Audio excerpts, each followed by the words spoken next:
Selamat Waalaikumsalam. pagi dan salam sejahtera bagi kita semua. Yang kami hormati, Rektor IPB University, Bapak Dr. Alim Setiawan, ST, PMSI, Wakil Rektor Bidang Riset, Inovasi, dan Pengembangan Agromaritim, Bapak Profesor Dr. Insinyur Ernan Rustiadi MAGR, yang kami hormati Direktur Riset dan Inovasi, Bapak Profesor Dr. Sugeng Hersuseno SPI MSI, para Asisten Direktur Direktorat Riset dan Inovasi, para Supervisor Direktorat Riset dan Inovasi, serta para peneliti IPB University. Selamat datang dalam acara sosialisasi Call for Proposal Penelitian Program Riset Unggulan IPB tahun anggaran 2026. Perkenalkan saya Anindita Putri yang akan memandu jalannya acara pada pagi hari ini. Baik Bapak dan Ibu yang kami hormati, untuk kelancaran dan kesuksesan acara pada pagi hari ini, marilah kita mengucapkan basmalah bersama-sama. Bismillahirrohmanirrohim. Selanjutnya menyanyikan lagu Indonesia Raya dan himne IPB. Kepada operator kami persilahkan.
Bapak dan Ibu yang kami hormati, marilah kita dengarkan bersama pengantar yang akan disampaikan oleh Wakil Rektor Bidang Riset, Inovasi dan Pengembangan Agromaritim.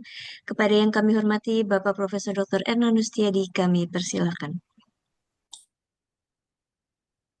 Assalamualaikum warahmatullahi wabarakatuh. Assalamualaikum Selamat warahmatullahi pagi, salam sehat, salam sejahtera untuk kita semua. Yang kami hormati, Prof. Sugeng Heru Husono, selaku Direktur Riset Inovasi dan para kasir di lingkungan BRI, Pak Ketut dan Pak Obi, dan tentunya kepada para narasumber lainnya dan para peneliti di lingkungan IPB University yang hadir, yang kami banggakan. Pak Rektor hadir, Pak BR, Pak Rektor, Ya, Pak oh, Rektor. alhamdulillah. Mohon maaf. Yang kami hormati Pak Rektor, mohon maaf. Ya, Pak. Aman.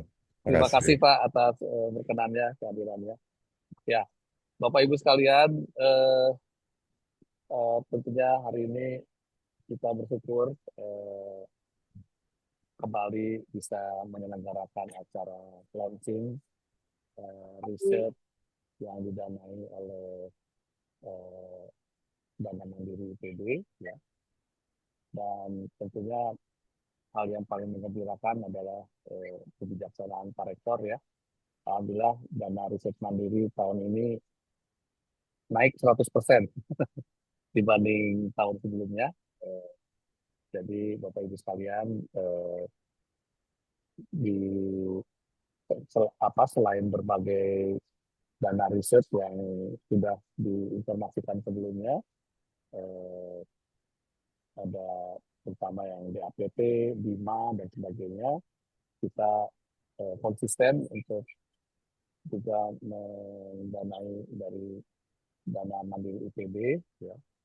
Dan selama ini yang paling kita utamakan, ya Pak Rektor, dana mandiri IPB itu utama untuk dosen muda, dan juga program afirmasi lainnya, ya, diantaranya sebelum-sebelumnya misalnya kita afirmasi yang kita sebut tema riset fundamental, ya, itu tema bukan untuk dosen muda tetapi untuk para peneliti yang selama ini belum berkesempatan untuk pernah mendapatkan dana riset skematik, gitu. Nah, tadinya yang fundamental itu mau kita sisipkan di APT, Pak Rektor, ya. Tetapi ternyata sebagaimana kita ketahui, ya, yang di APT itu ternyata banyak sekali pagar-pagarnya, ya. Sangat ketat persyaratannya karena memang orientasinya dalam rangka untuk pencapaian reputasi, ya, WCI, sehingga memang tidak seperti di APT tahun sebelumnya, ya, yang kita lebih leluasa. Yang diantaranya juga tadinya eh, Pak Rektor, ya, kita juga ingin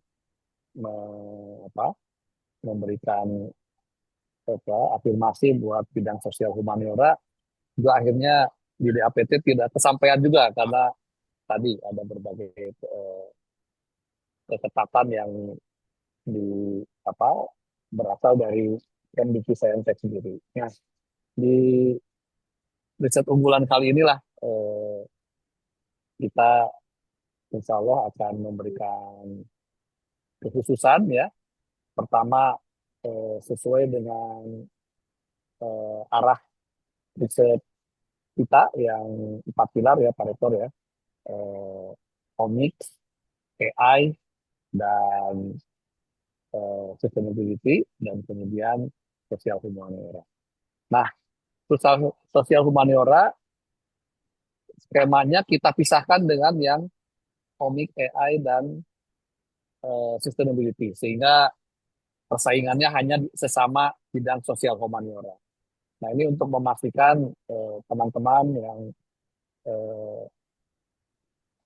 mengusulkan di bidang sosial humaniora ini benar-benar mendapat kekhususan, gitu, ya, slotnya sudah tersendiri gitu.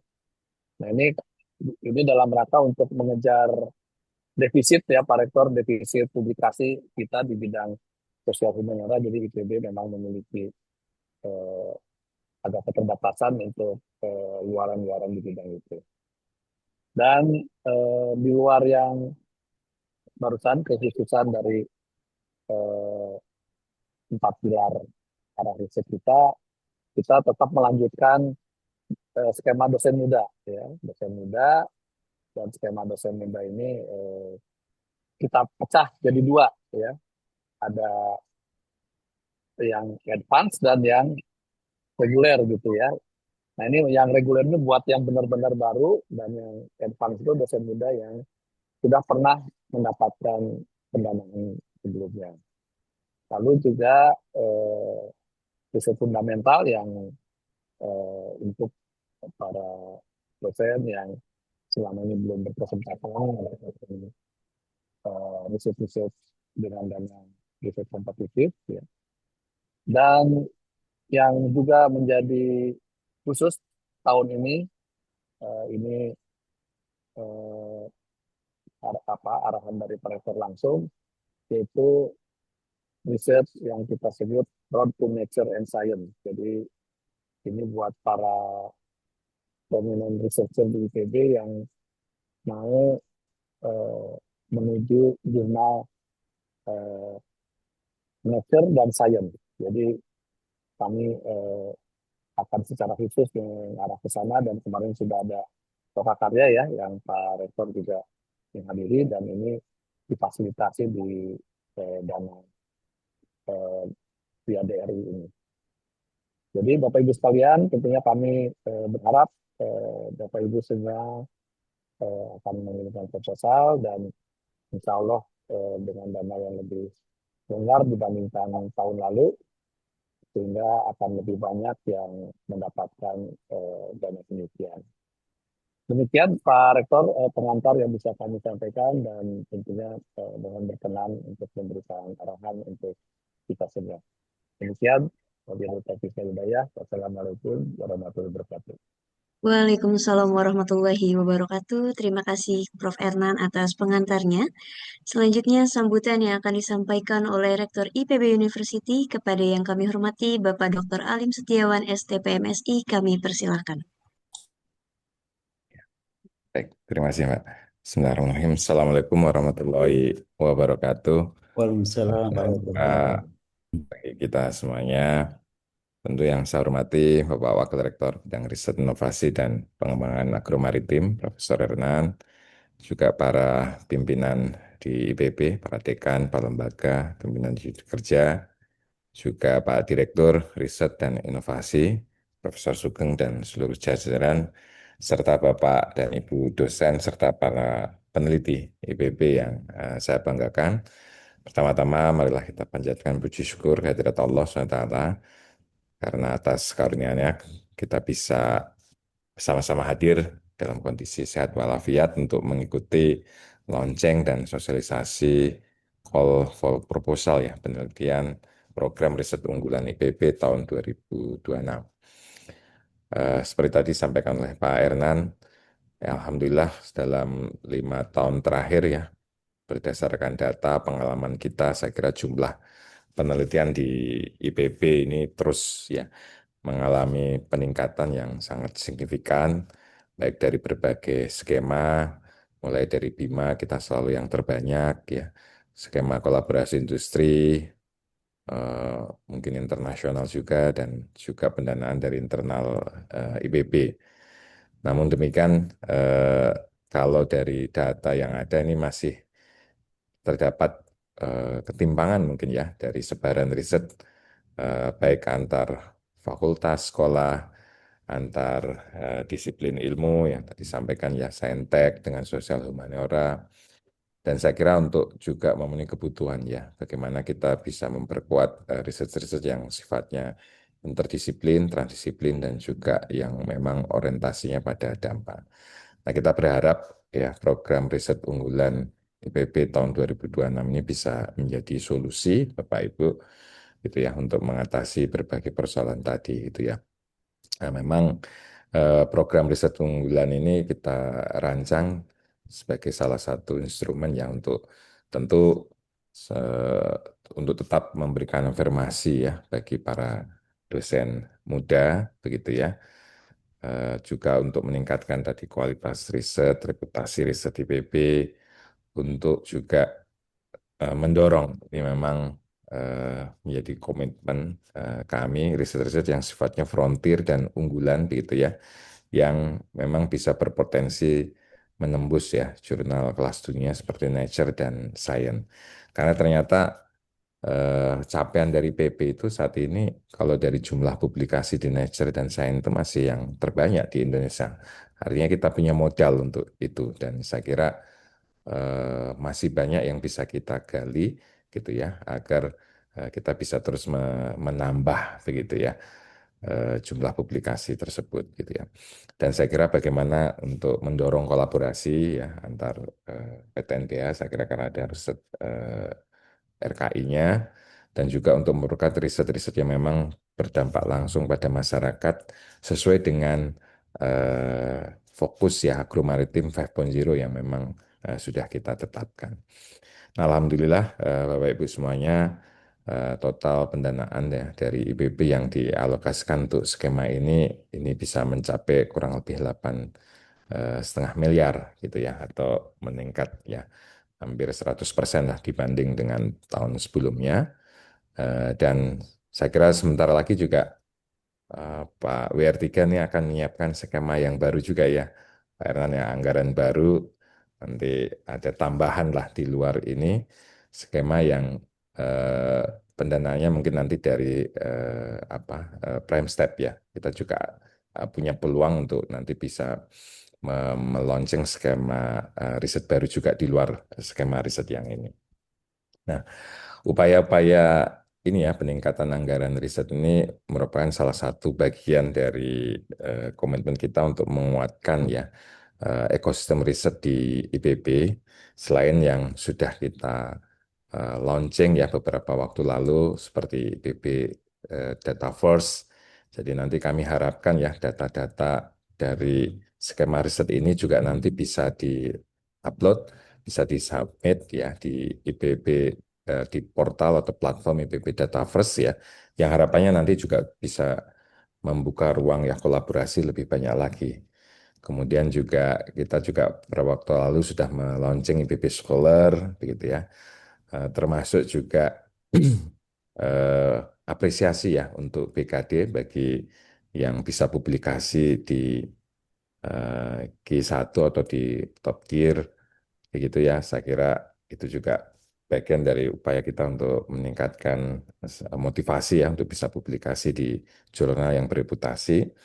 Termasuk kita juga memperbaiki mekanisme APC begitu ya untuk dukungan ya publikasi itu saya kira bagian dari upaya kita untuk terus memperkuat ekosistem riset di IPB selain memang kita mencoba mencari ya penambahan atau peningkatan anggaran untuk riset begitu ya.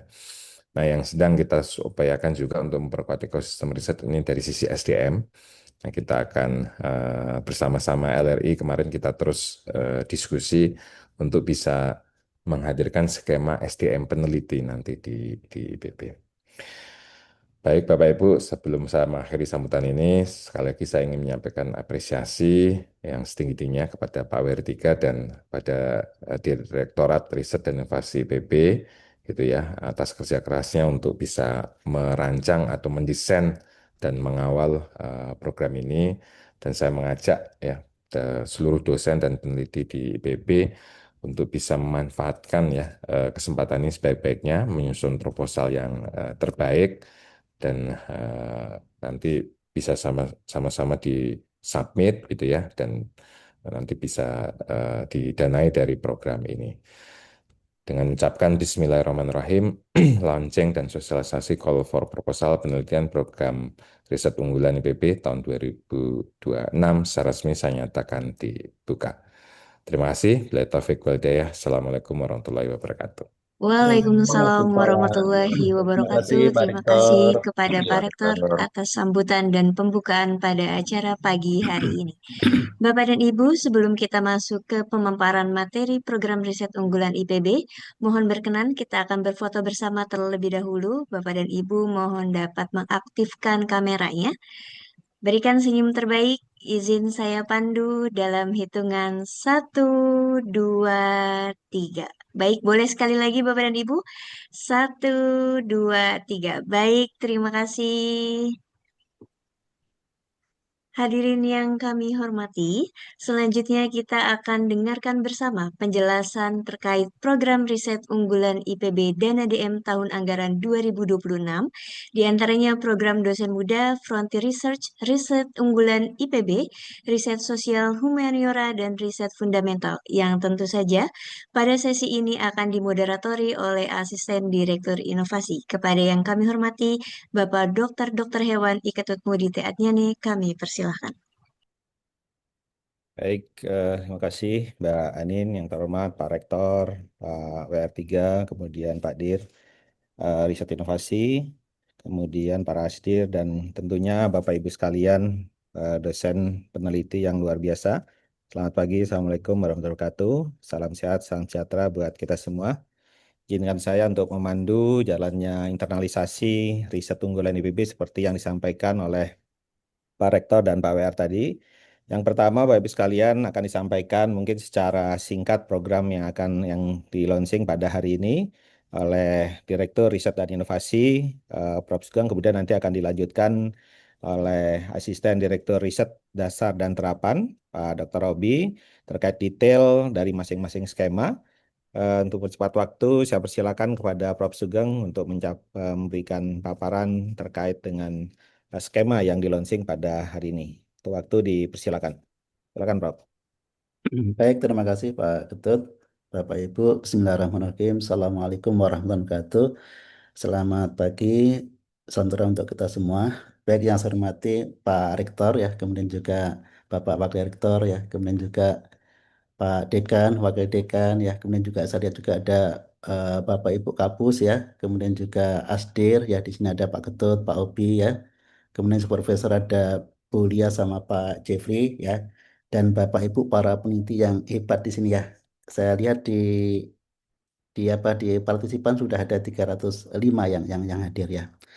Baik Bapak Ibu ya, jadi seperti yang disampaikan Pak Rektor dan juga Pak Wakil Rektor ya, jadi tahun ini Alhamdulillah kita dana penelitian kita ya ini terutama untuk dana internal IPB ya atau dana DM ya itu meningkat eh, apa 100% gitu ya.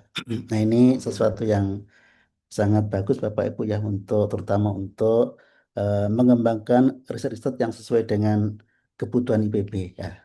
Nah ini penting Bapak Ibu ya.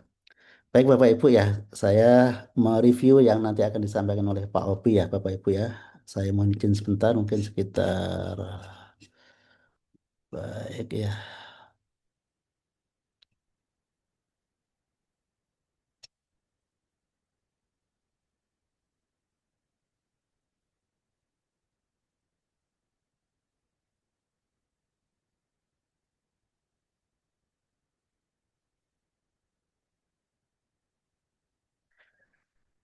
Baik Bapak Ibu ya, jadi saya akan sekilas ya menyampaikan terkait dengan apa riset unggulan IPB ya atau disingkat RUI gitu ya dengan menggunakan dana DM ya dana masyarakat apa IPB 2026 ya.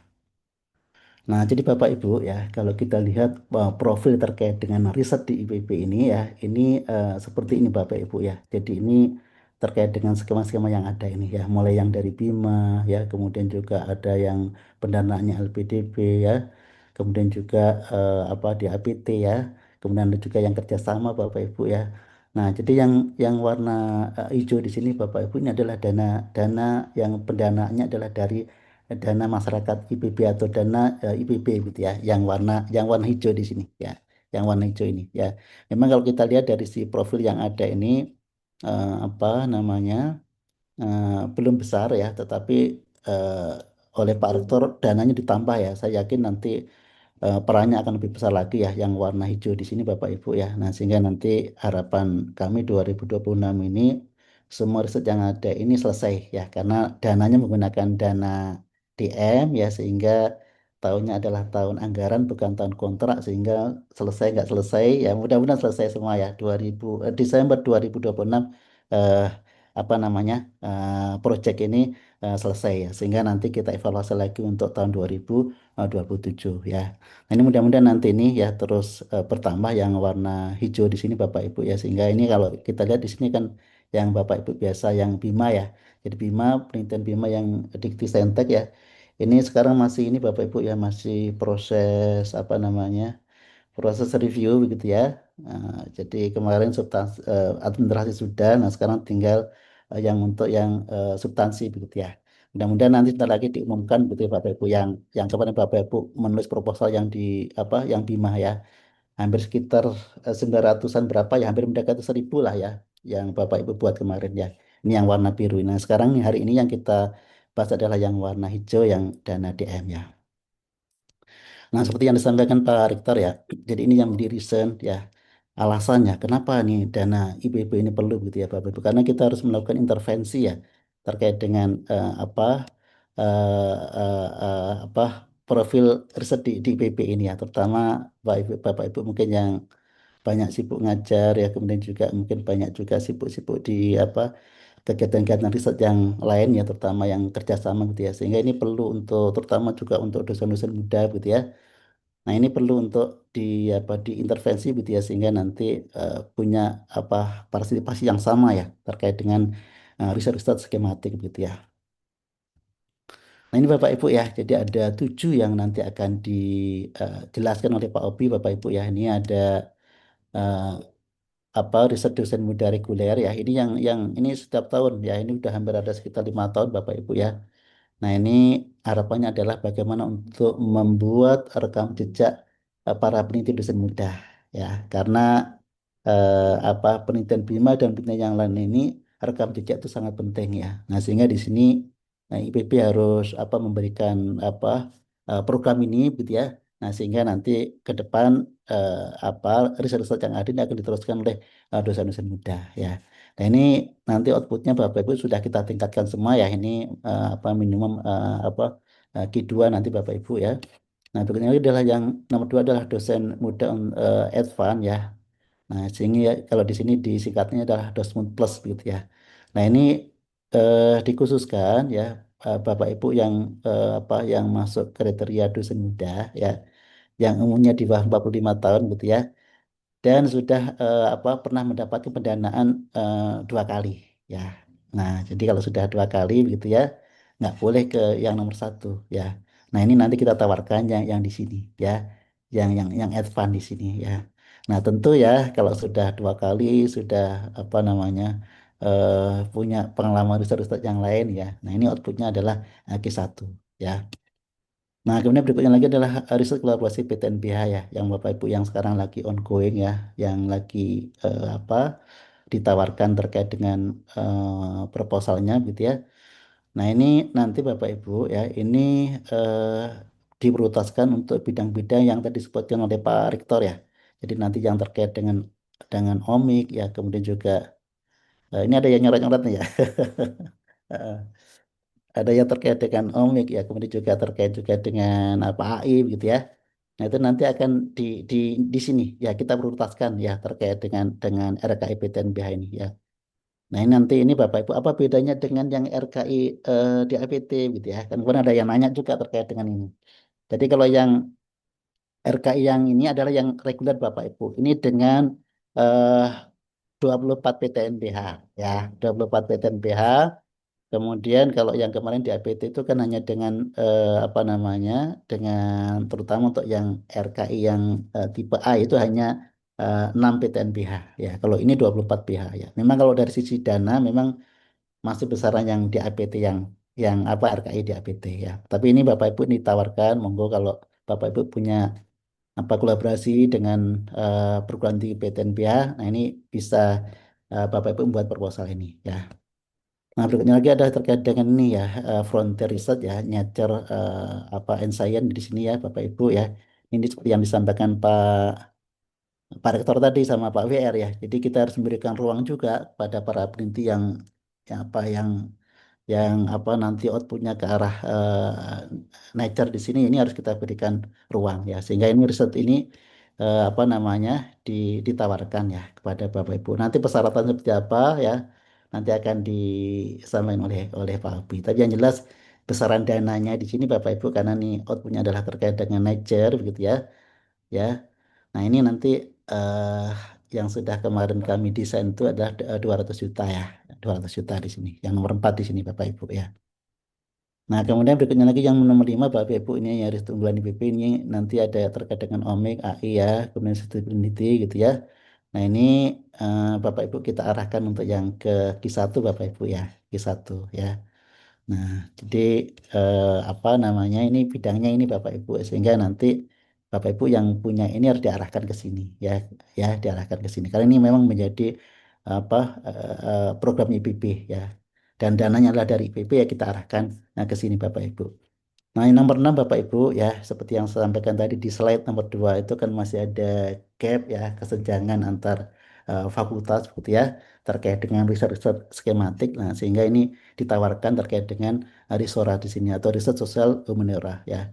Nah, sehingga nanti di sini harapannya apa partisipasi ya dari dosen-dosen yang ada ini terus meningkat ya. Kemudian juga terkait juga dengan capaian untuk guru besar juga meningkat gitu ya. Jadi nggak hanya prosentase yang ada juga mudah-mudahan di atas 25% gitu ya. Nah, sehingga tidak hanya di fakultas tertentu gitu ya. Sehingga di sini harus ada intervensi dengan adanya riset unggulan IPB ya. Jadi ini nanti akan kami berikan kekhususan terkait dengan ini ya. Nah, ini adalah minimum apa Q2 ya Pak Ibu. Lah nomor 7 Bapak Ibu ya, ini juga riset fundamental Bapak Ibu ya. Ini juga latar belakangnya risetnya gitu ya. Ya tadi ya masih adanya gap tadi sehingga ini akan kami berikan. Jadi Bapak Ibu yang apa belum pernah misalnya mendapatkan BIMA, belum pernah mendapatkan penelitian skematik ya. Nanti akan kami tawarkan terkait dengan yang nomor 7 ini ya, nomor 7 ini ya. Dan sehingga monggo Bapak Ibu ya. Mungkin Bapak Ibu kan apa ya tugas tridharmanya terutama ngajarnya banyak gitu ya sehingga nggak belum ada kesempatan untuk meneliti gitu ya. Nah, kami berikan ini. Jadi tidak dibatasi oleh usia yang nomor 7 ini ya. Kalau ini kan kalau ini juga akan berikan juga yang reguler ini. Jadi siapa yang mengajukan yang reguler ini akan kami beri ya. Sehingga nanti semua dosen-dosen IPB yang dosen muda ini ya akan apa IPB berikan untuk pendanaan ya terkait dengan ini. Jadi seleksinya apa namanya sangat ini sangat mudah Bapak Ibu ya. Nah sehingga pokoknya siapa yang mau nanti akan kami berikan yang nomor 1 dan yang nomor 7 ya. Nah ini minimum G4 Bapak Ibu ya. Jika nanti kita berikan kesempatan kepada Bapak Ibu semua supaya partisipasi dosen IPB untuk riset terutama skematik ini terus meningkat begitu ya. Nah, ini yang baru Bapak Ibu ya. Ini ada tadi yang frontier ya, yang nature, kemudian dosen muda advance. Ini yang baru. Ini yang baru kalau ini yang baru ada di tahun 2026 ya. Kemudian juga yang tadi yang RUI, yang tadi di sini ada OMIC AI ya, kemudian ada sustainability gitu ya. Nah, ini yang baru ya. Nah, begitu juga dengan ini Rosa Celimara juga baru juga Bapak Ibu ya dan riset fundamental ya. Nah, ini Bapak Ibu ini slide terakhir dari saya ya supaya nanti Bapak Ibu lebih banyak waktunya untuk diskusi ya dengan Pak Obi dan Pak Ketut gitu ya. Nah, ini launching Bapak Ibu ya ini hari ini ya Bapak Ibu ya ini timeline seperti ini ya. Nanti submit proposal sampai 30 Maret ya. Mudah-mudahan tidak mengganggu ibadah Ramadan begitu Bapak Ibu ya. Eh, kan nanti eh, libur kan cukup panjang ya Bapak Ibu ya hampir sekitar 2 minggu nanti libur apa hari raya gitu ya. Nah sehingga mudah-mudahan Bapak Ibu punya waktu untuk membuat proposal gitu ya. Nah kemudian eh, 1 sampai 13 April ini nanti ada seleksi proposal ya. Kemudian nanti pengumuman seleksi ya penerbitan SK 15 April ya kontrak 16 April ya. Kemudian saya melaporkan kemajuan 2 September dan Monap nanti ya September ya, Desember akhir kontrak ya. Saya sebentar ini Bapak Ibu ya, saya lagi berpikir yang terkait dengan ini ya, supaya Bapak Ibu juga punya waktu juga. Sekarang kan tanggal 18 ya, tanggal 26 ya. Ini mudah-mudahan sebulan cukup lah ya Bapak Ibu ya, sampai nanti di tanggal 30 Maret ini ya. Mudah-mudahan nanti cukup sehingga nanti Bapak Ibu bisa milih skema mana yang Bapak Ibu inginkan ya. Baik, demikian Bapak Ibu yang bisa saya sampaikan. Terima kasih. Mudah-mudahan sehat selalu ya. Kemudian juga bisa buat proposal dengan baik dan optimal gitu ya. Dan mudah-mudahan nanti juga Bima segera diumumkan lagi Bapak Ibu ya. Kemudian masih ada lagi nanti program riset juga akan diumumkan juga ya hasilnya begitu ya. Dan nanti mudah-mudahan juga kalau yang nanti ada bednya itu nanti yang RIM Bapak Ibu ya, yang dari BRIN ya, itu juga setiap berapa bulan, 2 bulan sekali itu juga ada tawaran ya. Baik, demikian Bapak Ibu, terima kasih. Assalamualaikum warahmatullahi wabarakatuh. Baik, terima kasih Prof. Sugeng atas pemaparan singkatnya. Tadi Bapak Ibu sekalian, clue-nya hari ini adalah DM ya, jadi dana masyarakat, kemudian peningkatan tadi 100% atau tepatnya 88,88% ya. Baik, selanjutnya kita dengarkan paparan dari Pak Obi ya terkait dengan masing-masing skema, persyaratan, kemudian siapa yang boleh mengajukan dan besaran dana tentunya dan tentunya outputnya ya yang harus dicapai di dalam Desember ini. Untuk waktu dan layar kami persilakan kepada Pak Obi untuk menyampaikan. Baik, Pak Ketut, terima kasih banyak. Bismillahirrahmanirrahim. Assalamualaikum warahmatullahi wabarakatuh. Selamat pagi dan salam sehat. Semoga semuanya sehat-sehat ya, para peneliti IPB yang sangat baik sekali ya. Baik yang saya hormati Pak WR, Pak Rektor, Prof. Sugeng, Pak Ketut, dan Bapak Ibu peneliti IPB yang saya banggakan. Jadi izin memaparkan beberapa skema-skema yang akan dibuka untuk tahun 2026 ini. Tadi sudah disampaikan ya oleh Prof. Sugeng. Jadi ada beberapa skema baru ya Bapak Ibu, yaitu diantaranya ada riset fundamental, riset unggulan IPB, yaitu bidangnya khusus untuk Omics, AI, sama sustainability, kemudian social humaniora, frontier research, dan nanti saya sedikit akan membahas terkait RKIPTNBH ya Pak Ketut ya. Izin, karena RKIPTNBH akan ditutup dalam waktu beberapa minggu ke depan nih Pak Ketut, tanggal 7 Maret. Baik, sementara itu Bapak Ibu, nah pertama adalah skema riset dosen muda, tadi sudah dipaparkan. Jadi kenapa riset dosen muda ini dibuka? Sebenarnya sudah beberapa tahun ke belakang ya Bapak Ibu ya. Jadi penelitian dosen muda ini penting sekali untuk mengembangkan roadmap penelitian ya, supaya para dosen-dosen muda di IPB University ini memiliki rekam jejak yang jelas ya, karena tadi sudah disampaikan bahwasannya salah satu syarat untuk pengajuan BIMA itu ada track record-nya, yaitu roadmap. Jadi tujuannya tentunya adalah membina ya Pak Ketut ya, bukan membinasakan, membina dan meningkatkan kemampuan dosen muda IPB dalam melaksanakan penelitian ilmiah, kemudian tentunya mendorong ya untuk menghasilkan laporan penelitian berupa publikasi ilmiah, dan tentunya tadi menginisiasi dan memperkuat roadmap penelitian bagi dosen muda IPB. Berikut Bapak Ibu persyaratan untuk kegiatan penelitian dosen muda ini sama seperti tahun lalu ya. Jadi satu judul penelitian terdiri atas satu ketua dan minimum 2 anggota ya Bapak Ibu. Kemudian dapat melibatkan mahasiswa, artinya ini tidak wajib, sifatnya sunnah mungkin ya. Jadi bisa boleh melibatkan mahasiswa, baik itu mahasiswa S1 ataupun mahasiswa S2, boleh juga tanpa melibatkan mahasiswa. Kemudian tentunya topiknya berkaitan dengan rencana induk penelitian IPB ya, diprioritaskan tadi ya bidang 4 bidang itu Omik, AI, Sustainability, dan juga Sosial Humaniora, dan bisa juga sesuai arahan dari Kemendikti-Saintek ya Bapak Ibu. Kemudian setiap dosen dapat mengusulkan maksimum 2 proposal dan 1 sebagai ketua, 1 sebagai anggota, atau 2 sebagai anggota. Ini persis sama dengan ketentuan yang ada di BIMA ya Bapak Ibu. Kemudian dosen yang pernah atau sedang menjadi ketua pada skema penelitian BIMA diperkenankan membimbing atau menjadi anggota maksimum pada 4 proposal ya, seperti itu. Baik, tadi di intro sudah disebutkan untuk tahun 2026 skema dosen muda ini dibagi jadi dua, yaitu dosen muda reguler dan dosen muda advance. Apa bedanya? Jadi berikut adalah tabel ya yang kami siapkan untuk memudahkan apa sih beda antara dosen muda reguler dan advance. Ya ini pada poin 7 sama 8 ya bedanya Bapak Ibu. Adapun untuk poin 1 hingga 6 itu adalah persamaannya tentuannya. Nah, untuk perbedaannya dulu Bapak Ibu. Jadi untuk yang reguler maksimum lektor.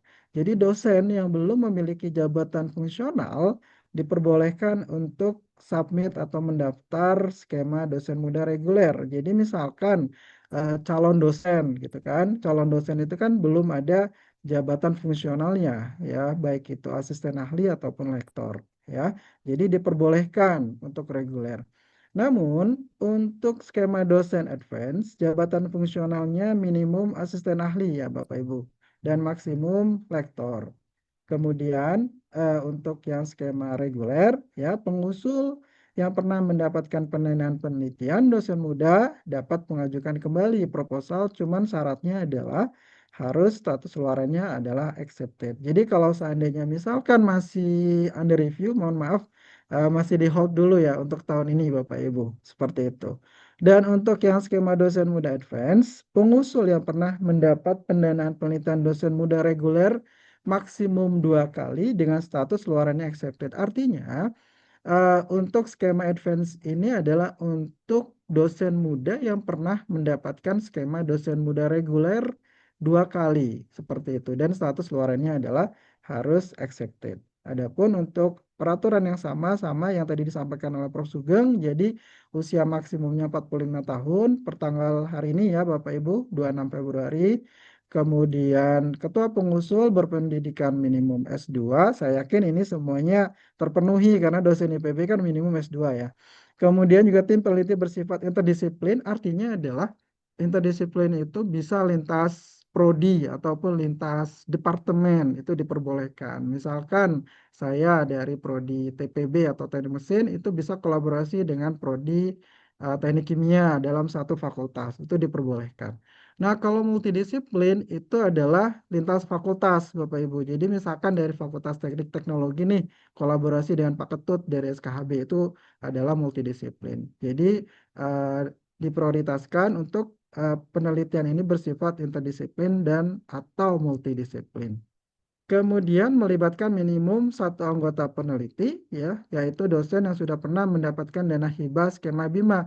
Fungsinya adalah bagi dosen yang sudah mendapatkan pendanaan BIMA, yaitu membimbing, ya, membimbing para dosen muda itu supaya mendapatkan track record yang jelas dan harapannya nanti dosen muda ini akan mengajukan proposal di beberapa grant-grant yang didanai oleh baik itu Kemdikti-Saintek maupun beberapa kementerian-kementerian atau lembaga.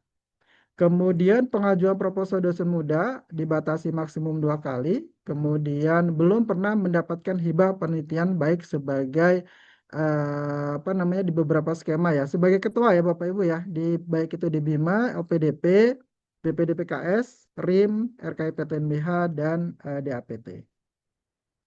Dan berikut anggarannya Bapak Ibu, yaitu untuk yang reguler maksimum 27 juta dan untuk keluarannya adalah minimum di Q4. Adapun untuk yang advance maksimum pendanaan 50 juta dengan keluaran ataupun outputnya adalah publikasi internasional bereputasi terindeks Scopus di Q1 ya.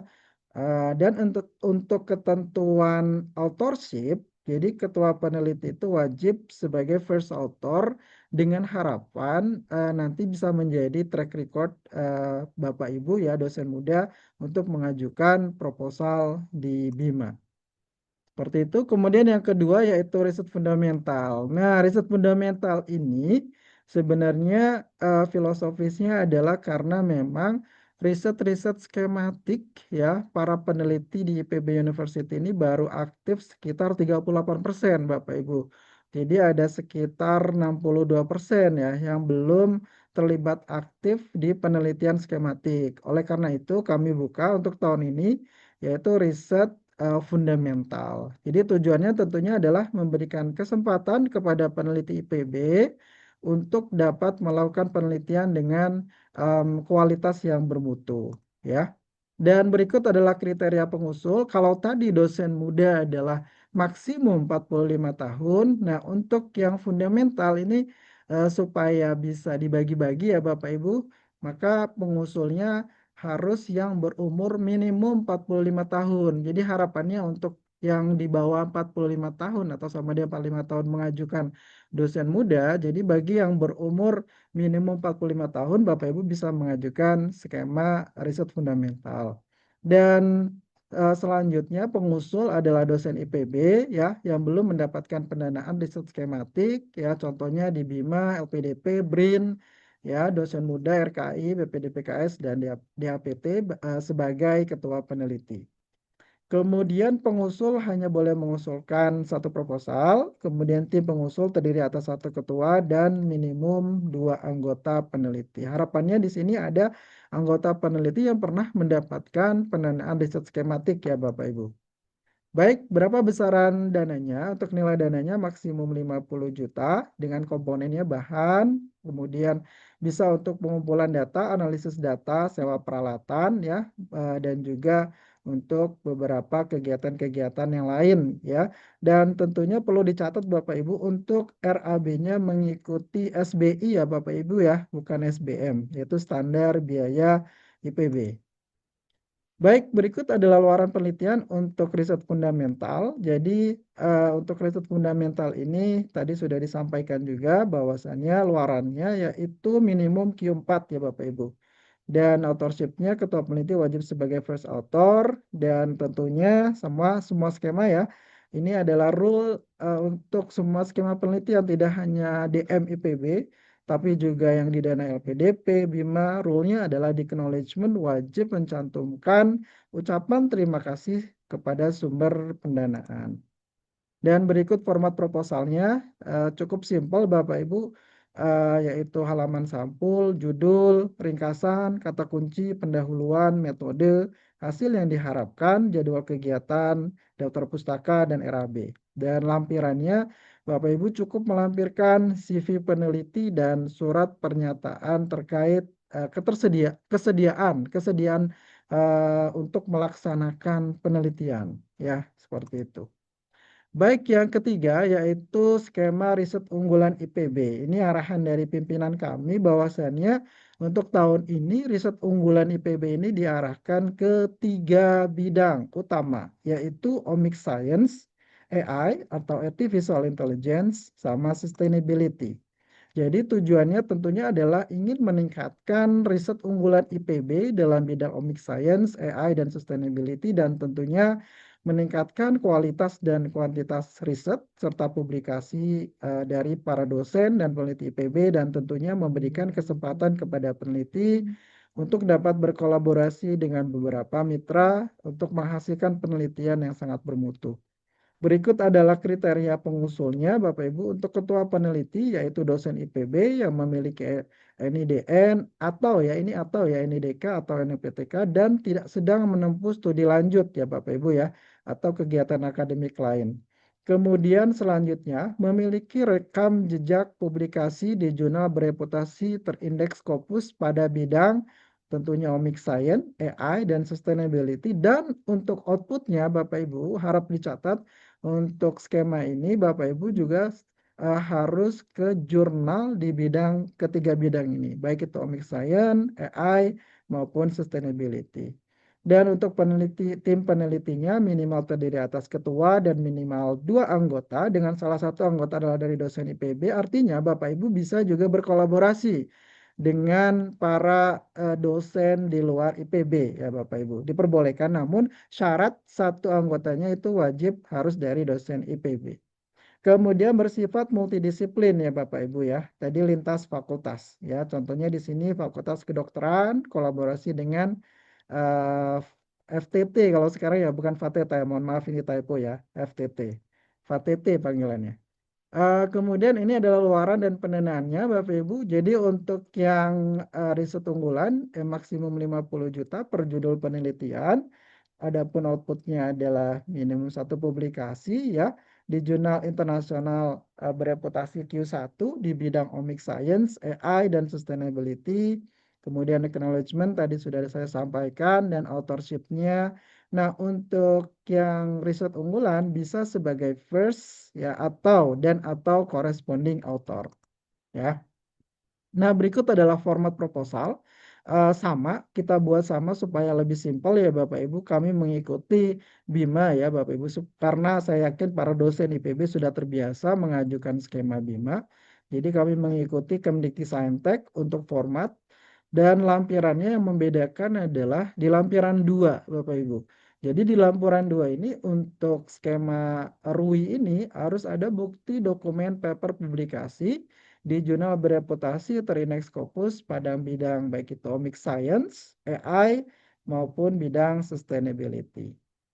Baik, yang keempat yaitu skema riset sosial humaniora.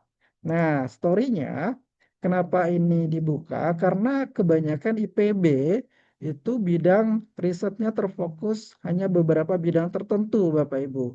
Tentunya adalah kita leading di bidang pangan, ya, kemudian kesehatan, ya, teknologi dan rekayasa. Jadi sosial ini masih sedikit. Dan berdasarkan QS-WUR, ya, sosial humaniora itu bisa masuk ke dalam arts and humanities atau social science, Bapak Ibu.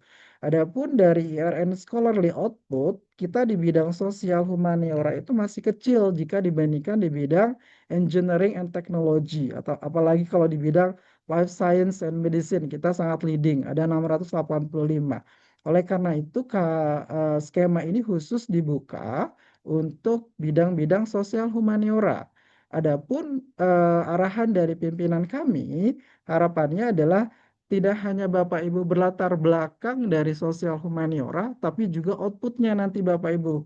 Publikasinya juga harus di bidang sosial humaniora. Kenapa? Karena tujuannya adalah untuk meningkatkan QS-WUR IPB University. Karena kami ditarget IPB ditarget oleh kementerian di tahun berapa Pak Ketut? Tahun 2030 itu kita harus peringkat 300 besar. Jadi seperti itu supaya pecah telur nih art and humanities kita masih untuk IRN perhitungan IRN-nya masih sangat rendah sekali. Berikut adalah kriteria pengusulnya. Ketua peneliti adalah dosen IPB yang memiliki NIDN dan tidak sedang hampir sama dengan skema sebelumnya. Ketua peneliti memiliki rekam jejak publikasi di jurnal bereputasi Trinas Scopus bidang sosial humaniora. Kemudian terdiri atas ketua dan minimum 2 anggota. Tim peneliti memiliki bukti dukung sebagai first atau corresponding author ya pada jurnal internasional bereputasi. Kemudian tim peneliti di sini artinya adalah bisa ketua bisa anggota ya Bapak Ibu ya. Beda antara ketua peneliti sama tim peneliti. Tim peneliti itu berarti kan keseluruhan baik ketua ataupun anggota. Kemudian tentunya bersifat multidisiplin. Nah, ini luaran penelitiannya Bapak Ibu minimal 1 di jurnal Q2 ya di bidang sosial humaniora. Kemudian tadi acknowledgement sudah saya sampaikan dan authorship-nya pada setiap publikasi ketua peneliti wajib sebagai first atau corresponding author ya, seperti itu. Dan ini format proposalnya hampir sama ya Bapak Ibu, hanya membedakan lampiran kedua ada bukti dokumen paper publikasi di jurnal bereputasi di bidang sosial humaniora dan nilai pendanaannya ada 50 juta. Baik, yang kelima yaitu Frontier Research. Jadi ini adalah baru dibuka tahun ini, tadi sudah disampaikan oleh Prof. Sugeng dan Pak WR dan Pak Rektor. Jadi intinya adalah Frontier Research itu kita ingin meningkatkan publikasi di jurnal internasional yang bereputasi tinggi, khususnya di bidang nature dan atau science Bapak Ibu. Dan tentunya untuk menginisiasi prominent scientist IPB gitu. Tadi sudah disampaikan oleh Pak Rektor, alhamdulillah kita secara kuantitatif ya dari data Prof. Anuraga ya dari Dekasra kita datanya kita nomor 1 se-Indonesia Nature ya jumlah.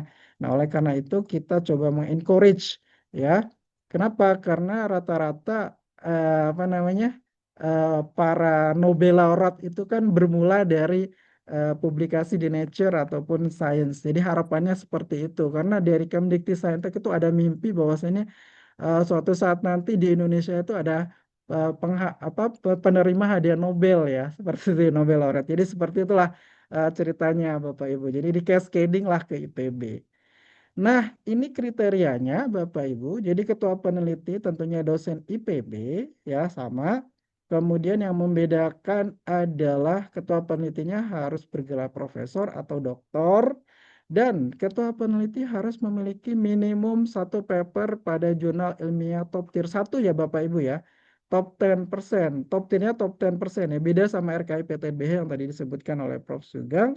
Nah, kalau untuk yang frontier research ini cukup top 10% terindeks by sub-subject di Scopus. Nah, berapa besaran dananya? 200 juta.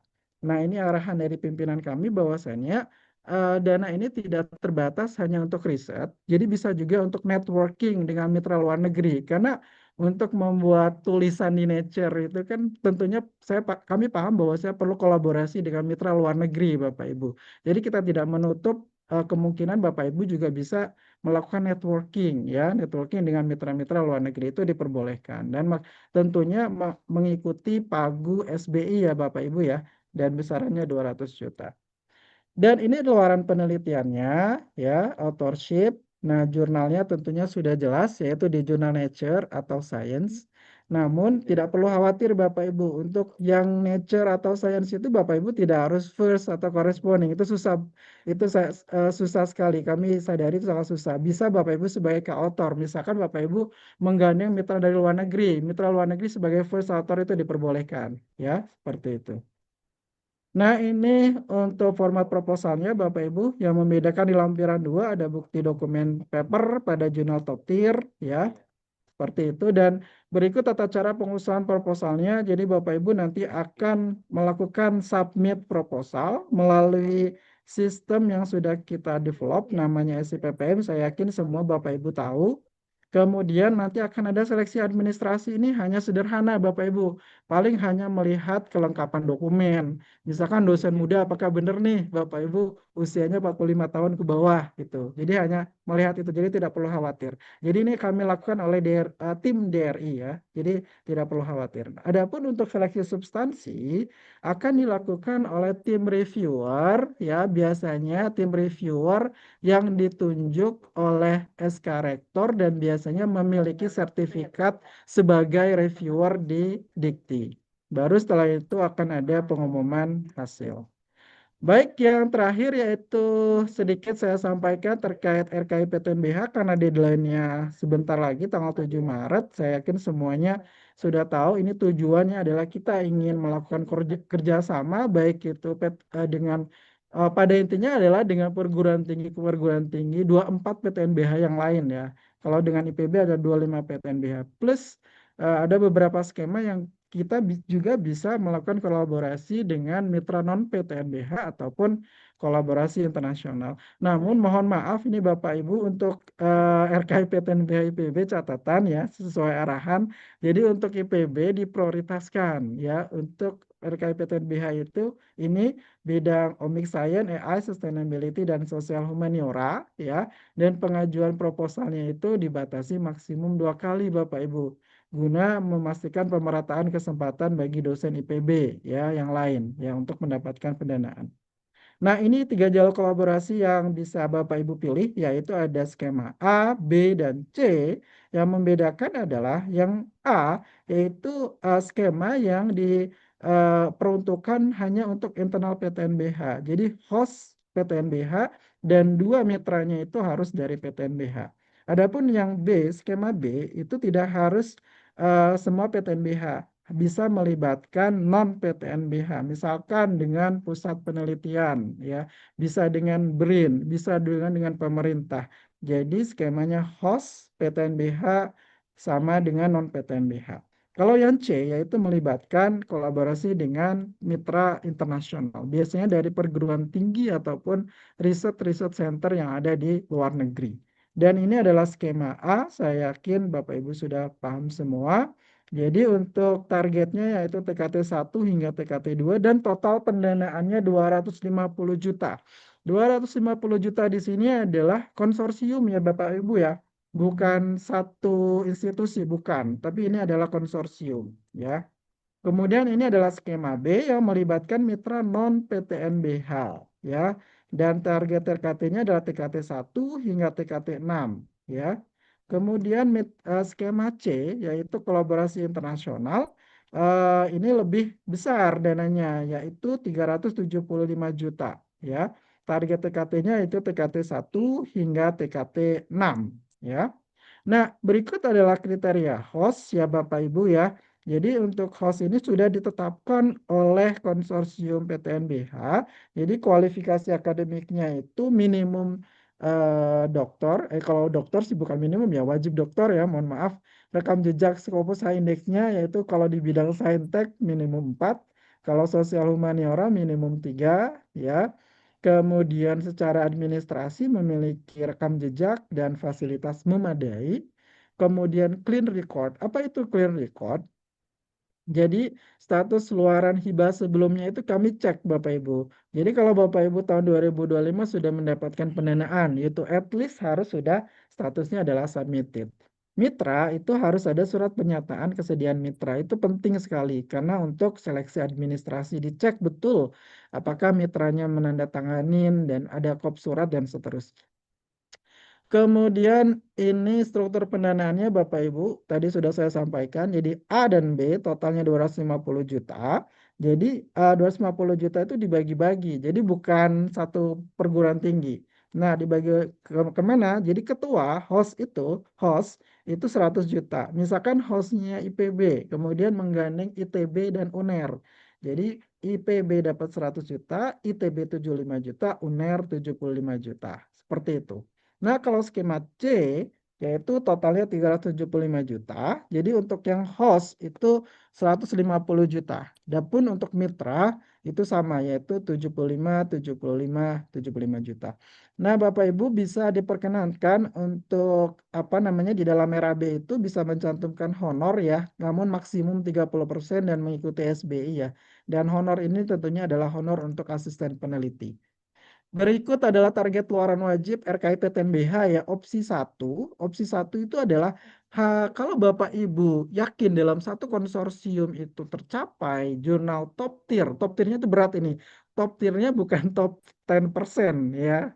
Biasanya kan kalau di APT top 10%. Ini RKIP TNBH malah lebih berat ini. Top 5% tier ya. Jadi top 5%. Jadi persentasenya 95% Bapak Ibu. Itu berdasarkan data Scopus. Ya opsi 1. Jadi konsorsium. Jadi cukup 1 kalau Bapak Ibu yakin outputnya adalah top 5%. Tapi kalau tidak yakin, maka masing-masing perguruan tinggi yang terlibat di dalam konsorsium itu harus ada luaran masing-masing. Jadi misalkan ada host kemudian 2 mitra, maka harus ada 3 draft manuskrip. Seperti itu. Kalau mitranya ada 3, host 1 berarti draft manuskripnya ada 4 dan statusnya minimum Q2. Seperti itu.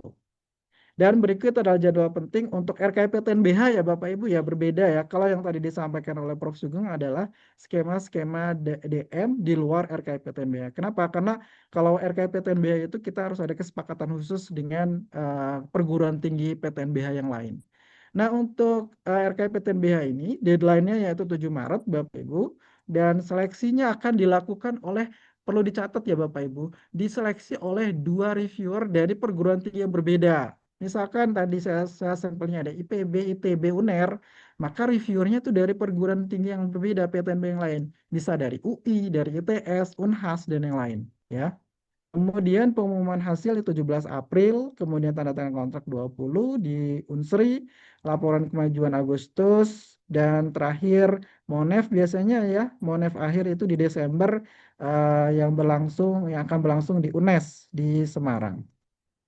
Baik, berikut adalah format proposal terkait RKIP TNBH, nanti akan kami kirim ya Bapak Ibu, baik itu PPT maupun template proposalnya. Terima kasih, saya akhiri. Assalamualaikum warahmatullahi wabarakatuh. Saya kembalikan ke Pak Ketut. Baik, terima kasih Pak Obi atas paparannya ya. Cukup banyak Bapak Ibu sekalian dari berbagai macam skema. Tapi yang jadi catatan tadi bahwa ini adalah karena dana DM, jadi pelaporannya SBI Bapak Ibu sekalian yang terbaru. Kemudian untuk skema fundamental ini sebenarnya sudah pernah ya Pak Obi ya. Dulu di 2023 fundamental mungkin Betul, Bapak Ibu betul. yang sudah pernah dapat itu melalui dana DAPT. Tapi di 2025 itu tidak ada karena memang DAPT tidak diperbolehkan. Kemudian yang berikutnya adalah luarannya ini ya Q1 Q2 ya Pak Bi ya. Kecuali fundamental minimal Q4 Bapak Ibu sekalian. Kemudian untuk pendanaan tadi sudah sampaikan ya modal wajib dengan yang ada nanti dengan luaran masing-masing nanti sudah ada pertanyaan. Kita lanjutkan diskusi Bapak Ibu sekalian dari audien para peneliti ya. Mungkin yang raise hand sudah raise hand di sini ada Bu Lili ya. Mangga nanti setelah itu kita kecat. Mangga silakan Bu Lili. Baik, terima kasih Pak Ketut. Punten ini saya sedang di lapangan jadi tidak ini open video. Kalau saya menyimak tadi Pak ya untuk output atau luaran ya umumnya kan Q2, Q1 dan sebagainya. Padahal kan itu berbayar kan gitu ya Pak ya yang kalau kita cari yang gratisan kan tidak semudah kalau itu. Yang berbayar juga belum tentu diterima. Nah itu kan kemarin Pak saya kebetulan sedang ini Q2 itu kan. Itu saja sudah 50 juta Pak, 50 jutaan. Dengan ya artinya kan pajak segala macam kan gitu ya Pak ya. Nah apakah dana untuk apa namanya publikasi ini tidak termasuk dalam itu Pak anggaran dana yang disiapkan oleh jenis-jenis penelitian. Tadi saya menyimak juga apa yang disampaikan oleh Pak Rektor, Pak Dr. Alim bahwa kan sedang ini ya sedang ada apa program IPB untuk tadi misalnya kalau misalnya Q1 langsung APC-nya ke Dekastra gitu. Gimana ini Pak untuk persamaan persepsi aja. Artinya kan itu nanti ada kaitannya dengan penyusunan proposal, apa anggaran terutama ya Pak Ketut ya. Terima kasih Pak. Baik, terima kasih Budi. Mau ditanggapi tahu gimana Pak Wi langsung? Karena beberapa APC nih ya, ini pertanyaan yang paling sering Iya, ini. Di chat mangga juga Bu Prof Wisnawati Sugeng masih menanyakan, masih on Prof. Prof Sugeng, monitor. Masih, masih, Kata masih. ini linknya dengan Oh iya. Dekastra juga nanti dengan programnya. Monggo Prof. Masih, masih. Baik. Nanti yang lain sama Pak Ovi ya. Eh, Baik, Siap, jadi siap, yang siap. terkait dengan APC Bapak Ibu ya. Jadi memang apa namanya dana yang ada ini kan memang dananya juga biarpun 8,5 M tapi kan dibagi-bagi begitu ya. Nah sehingga nanti Bapak Ibu ya nanti di Pak Ovi di terkait dengan RAB yang ada nggak apa-apa ditambahkan aja dengan itu dengan terkait dengan luaran gitu ya. Nah, jadi sementara ini luaran yang ada itu masih gabung di apa yang ada gitu ya, dengan dana yang ada ini ya. Nanti sambil Bapak Ibu ya, eh, kami akan apa melakukan pembicaraan dengan Pak ini ya Pak Prof. Anuraga ya. Khawatir nanti Bapak Ibu kami sudah janji ke Prof. Anuraga, kemudian Prof. Anuraga juga dananya juga apa namanya juga terbatas gitu ya. Nah, sehingga sementara ini Bapak Ibu di RAB yang ada itu dicantumkan aja terkait dengan luaran. Nanti kalau katakanlah misalnya Bapak Ibu misalnya terlalu besar dan yang lain tidak cukup gitu ya, nanti akan apa disampaikan aja kepada DRI, DRI nanti akan menyampaikan kepada Prof Anuraga ya, karena memang APC itu ada di Prof Anuraga ya. Begitu Bapak Ibu ya. Jadi sementara ini nggak apa-apa, masukkan aja di dalam ini di dalam RAB dari apa yang disampaikan Pak Obi tadi. Gitu jawabannya. Nah, Ya, terima kasih Prof Sugeng. Enggak Pak Obi ada tambahan dananya cukup atau kurangnya ada Iya, 1 juta ya berarti ke risetnya. nanti Bu Lili Anggaran nanti nggak cukup. iya Bu Lili nanti melihat gini aja Bu Lili. Jadi gini Bu Lili, kalau misalkan dirasa anggaran tidak cukup menggunakan skema yang tadi saya sampaikan, maka Bu Lili untuk biaya luaran itu opsinya ya minta ke Dekasra itu ya Bu Lili ya APC-nya. Kan Dekasra kan sudah melaunching juga Bu Lili terkait Iya betul. Ya, betul yang terkait APC itu Bu Lili. Jadi dibuat mudah aja Bu Lili. Kalau dirasa tidak cukup untuk mengcover luaran, jadi yang di skema riset ini untuk proposal ya untuk kegiatan riset aja gitu. Seperti ya. itu. Ya, jadi nanti di anggaran ditulisnya gini Pak Obi, ini teknis banget ya. Misalnya untuk publikasi PM misalnya atau APC gitu aja kali ya.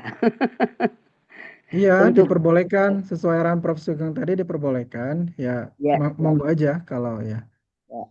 Oke, matur nuwun Pak Iya. Obi, Prof. Sami-sami Sugeng, boleh. Oke, Pak baik. Ketut. Terima kasih, Bu Lali. Monggo selanjutnya ada Pak Zulfikar. Baik, terima kasih Pak Ketut, Pak Prof. Sugeng, dan Pak Obi. Saya Zulfikar, dosen muda dari Sekolah Vokasi, Bapak. Jadi melanjutkan pertanyaan tadi dari Bu Lili, Punten, pertanyaan saya terkait APC itu, pengalaman saya mengajukan tahun sebelumnya sampai tahun ini belum ada kejelasan pencairan karena terkait birokrasi yang lama sehingga seringkali itu kami dosen-dosen muda ini sudahlah penghasilan ya standar lah dosen muda gitu ya. Tapi udah suruh nombok untuk publikasi. Sedangkan pembayaran publikasi itu nggak bisa ditunda. Itu kan masalahnya, Pak. Pak Nah, Prof dan juga Bapak-bapak sekalian. Jadi apakah ada mungkin tak talangan langsung dari IPB atau seperti apa? Kami mohon itu pertama. Yang kedua adalah terkait tadi yang dipaparkan Prof Sugeng maupun Pak Obi. Saya menyimak terkait dosen muda itu kan kalau yang di slide-nya Prof Sugeng kalau tidak salah minimal Q2 sedangkan di slide-nya Pak Obi ketika penjelasan teknis itu minimal Q4. Nah, eh, bagaimana yang kesepakatannya seperti apa? Karena kalau minimal Q2 juga dengan pendanaan dosen muda yang sedemikian rupa tadi disampaikan, saya rasa juga nanti berpikir ulang untuk mengajukan penelitian karena tombokan tahun lalu belum lunas gitu Pak. Terima kasih. Baik, terima kasih Pak nah, Ya, Zulfikar. saya jawab yang nomor 2 Jangan dulu. sampai pinjol ya. Yang Q2 sama Q4 itu tadi yang saya paparkan Q4 itu yang riset fundamental Pak Zul. Jadi bukan yang dosen muda, punten. Dosen muda Q2 ya Yang Pak Obi ya. ya Sama dosen muda Q2 sama. Q1 untuk yang advance, plus-plus, Yang nih advance muda itu plus-plus Pak ya. Zul. Gitu. Monggo, Prof. Sugeng ada ya, ini. ya. Di sini kan hadir juga Prof. Ada Pak Nuraga Anuraga juga ya. hadir ini, Prof. Kita Nah, minta yang jawab punya yang terkait dengan APC itu. ranahnya. Yang punya Pak ranahnya. Nuraga Silakan monitor saja. atau timnya Pak Ulum. Halo, Prof. Anuraga. Prof. Mm-mm. Karena Bapak Ibu, jadi kalau terkait dengan APC itu tupoksinya ada di Prof. Anuraga. Nah, ya. Halo, Prof. Anuraga. Iya, iya, Hadir. baik, Prof. Sugeng. Iya, monggo Ya. dijawab. Silakan, Mohon maaf silakan. tadi sambil yang lain, mohon maaf pertanyaannya apa, nggih? Terkait APC, Prof. Anuraga. Jadi Iya, APC kalau di dana riset DM ini kan tidak menyediakan APC sebenarnya hampir semua lah. DAPT, kemudian DM, iya, ini semua risetnya dan pagunya juga kan tidak terlalu besar ya, ada yang 50 juta, bahkan dosen muda 27 juta gitu. iya, Ini ada baik. dosen muda mengeluh katanya yang 2 tahun lalu ya, juga belum kebayar ini gitu kan gitu. Seperti itu APC. Oh iya, iya. Betul. Baik, mohon maaf ini kamera masih off cam ini. Apa-apa, Prof. Enggak. Baik, jadi terkait dengan APC ini, Alhamdulillah Bapak Ibu tadi sudah di awal disampaikan juga oleh Pak Rektor. Setiap tahun IPB ini mungkin 2 tahun terakhir dana APC itu sekitar 3,6 miliar ya per tahunnya. Nah, ini Alhamdulillah Pak Rektor sudah menyampaikan akan peningkatan juga, jadi sekitar 5M ya di tahun ini. Nah, di mana khusus untuk top tier dan Q1 itu bisa dengan mekanisme by invoice, jadi tagihan.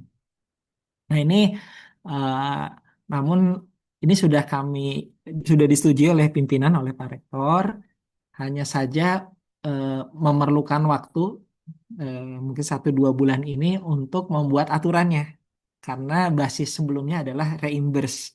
Sementara untuk invoice perlu aturan rektor tersendiri sehingga bisa dieksekusi begitu Bapak Ibu. Nah, ini yang khusus top tier dan Q1. Jadi yang Q1 ini top tier ini anak emas ya. Jadi bisa by invoice ya. Nanti invoice-nya disampaikan ke direktur kami ya setelah aturannya sudah jadi dan legal formal begitu. Tapi untuk semuanya juga bisa melalui reimburse ya, reimburse dengan plafon yang sudah sama sebelumnya.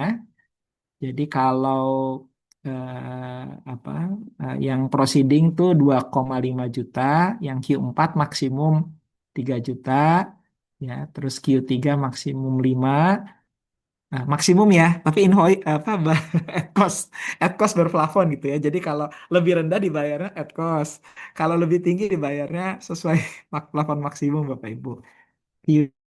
Q1 tadinya 20, kemudian sekarang ditingkatkan menjadi 25 maksimum begitu. Jadi tadi ada beberapa skema yang Q1 ya, Prof. Sugeng ya. Prof. Sugeng, Pak Obi, Pak Ketut, ada misalnya Q1. Nah, Q1 itu terbagi dua. Q1 yang top tier, yang top 10%, itu alhamdulillah ada dukungan dana DAPT juga.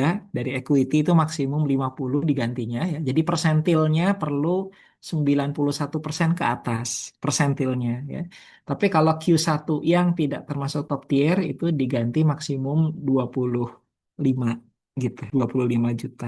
Nah, itu semua reimburse bisa, tapi khusus top tier dan Q1 ini eh, akan bisa invoice tapi menunggu jadinya peraturan rektor yang baru. Mungkin begitu Prof. Sugeng, Pak Obi, Pak Ketut. Baik, terima Punten kasih. Pak Ketut, berarti melanjutkan tadi penjelasan Pak Anuraga, artinya misalnya Q1 atau Q2 itu 50 juta, artinya ketika dikurangkan maksimalnya itu berarti dosen yang akan menambahkan gitu ya, Bapak Punten. Ah iya betul Pak, Iya, betul betul. sekali Pak, demikian. Nah Karena itu, kalau semuanya di ini nggak masuk ini anggarannya. baik. Nah itu boleh dianggarkan di DM ini atau tidak sih Pak Ketut, Pak Obi?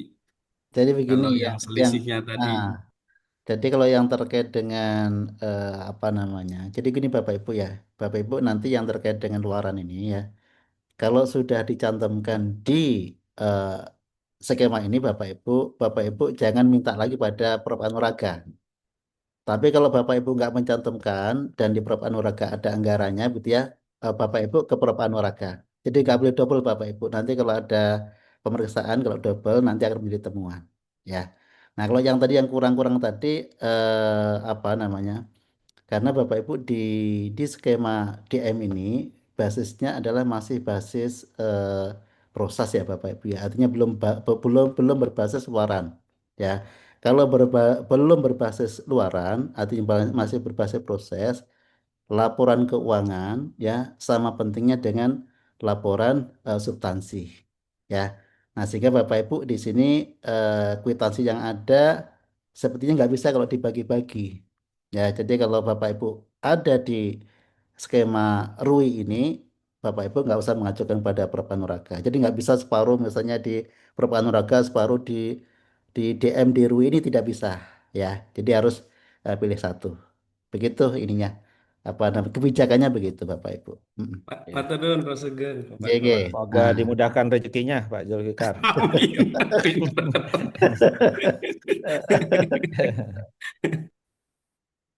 Baik, selanjutnya ada Prof. Irjaman. Enggak, Pak. Ya, baik. Terima kasih banyak Pak Dr. Ketut sebagai pimpinan sidang. Yang kami hormati Pak Rektor, Pak Wakil Rektor, Prof. Sugeng, terus Prof. Obi. Ya, Eh, sebelumnya kami pernah ikut sosialisasi PTNBH 24 PTNBH ya. Nah, maksudnya kami begini, kalau peneliti PB ini ikut RKI yang skema C yang melibatkan luar negeri gitu ya. Tadi kan pendanaannya tuh nanti 25 maaf atas 50 juta misalnya IPB terus 75 juta rekan-rekan gitu ya. Nah, yang kami tanyakan ini yang untuk luar negeri, seingat kami itu dikasih warna hijau ya, oranye lah kayak demikian, itu boleh in kind. Nah, ini pertanyaannya benar apa tidak? Gitu. Ya, itu satu hal. Ya, nah terus yang kedua ada juga sosialisasi tentang PMKI. Ya, di sini mungkin ya tidak tercakup. Maksud kami sama dengan skema humaniora apa tidak begitu ya? Itu aja mungkin pertanyaan kami. Ya, terima kasih banyak Pak Baik, Ya, terima kasih. baik. Ketut. Monggo Pak Abi. Ya, makasih. Prof Sugeng lagi nerima telepon soalnya. Jadi, makasih Prof Firzaman, izin share kembali. Jadi betul, untuk yang skema C, Prof, total 375 itu harus melibatkan mitra luar negeri ini wajib ya, Prof ya. Nah, untuk mitra luar negeri, Prof, bisa in kind, Prof, betul. Yang ini tanda, jadi tidak harus in cash. Jadi in kind, tapi in kind itu kalau bisa dinominalkan, Prof. Misalkan, contohnya adalah terkait penyediaan alat analisis, misalkan kayak gitu, dan seterusnya. Kemudian yang poin kedua, pertanyaan terkait PMKI. Nah, PMKI itu bukan di riset Pak Prof. Irzaman, eh, di pengabdian masyarakat, Prof. Irzaman. Nah, PMKI itu berbeda dengan sosial humaniora. Nah, kalau sosial humaniora itu pure untuk Riset. riset, Prof. Seperti itu. Jadi pure untuk riset. Di bidang sosial humaniora, harapannya adalah tadi outputnya adalah ke jurnal di bidang sosial humaniora. Seperti itu, Prof. Jangan Prof. Zaman. Baik ya, terima kasih banyak. Oke, Oke. Baik, ya, terima kasih. kasih banyak. Baik. Baik, ada Bu Informasi. Usnawati nih, masih APC atau Eh, oh ya, enggak? nambah, nambah Prof. Jadi terima kasih untuk APC-nya tadi penjelasannya. Karena untuk yang dosen muda advance, luarannya yang diminta Q1 ya, tapi budgetnya 50 juta. Jadi saya mikir-mikir gimana caranya kalau seperti itu. Oke, mungkin tadi bisa yang invoice ya Prof ya, kalau yang Q1 targetannya ya Prof, confirm. Tadi yang Monggo Pak Abi. disampaikan Prof Anuraga tadi, Iya, iya betul, betul, betul. Tadi kan baik. kebijakan dari Dekasera seperti itu. Jadi alhamdulillah ada penambahan dana APC Bu Husna. Jadi untuk Q1 dan top tier bisa in-flight invoice. Oke, Jadi baik. kalau misalkan Bu Husna misalkan yakin untuk mengajukan riset advance dan maksudnya APC-nya tidak mengcover di biaya riset, mungkin APC-nya nanti bisa diajukan melalui APC jurnal yang di Dekasera ya Bu Husna. Seperti itu. Oke. Mungkin alternatif yang lain, memang ada beberapa jurnal ya Bapak Ibu, saya yakin sih memang ada yang menganggap bahwasannya jurnal subscription itu susah ya. Cuman mohon maaf ya pengalaman saya memang tergantung Bapak Ibu menulis sih Bapak Ibu sejauh mana Bapak Ibu menulis secara komprehensif ya.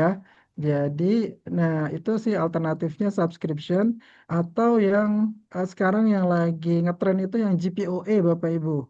Tahu kan ya GPOE ya? Yang Geographical Pricing Open Access itu GPOE. Jadi Bapak Ibu untuk Indonesia biasanya di jurnal-jurnal GPOE Q1, Q2 kita itu hanya bayar 45% Bapak Ibu. Jadi kita hanya bayar contohnya nih ya di jurnal Result in Engineering ya. Jurnal Result in Engineering itu dia sebenarnya kalau kita berbayar dia sifatnya open access ya. Namun dia ada GPOE di sini.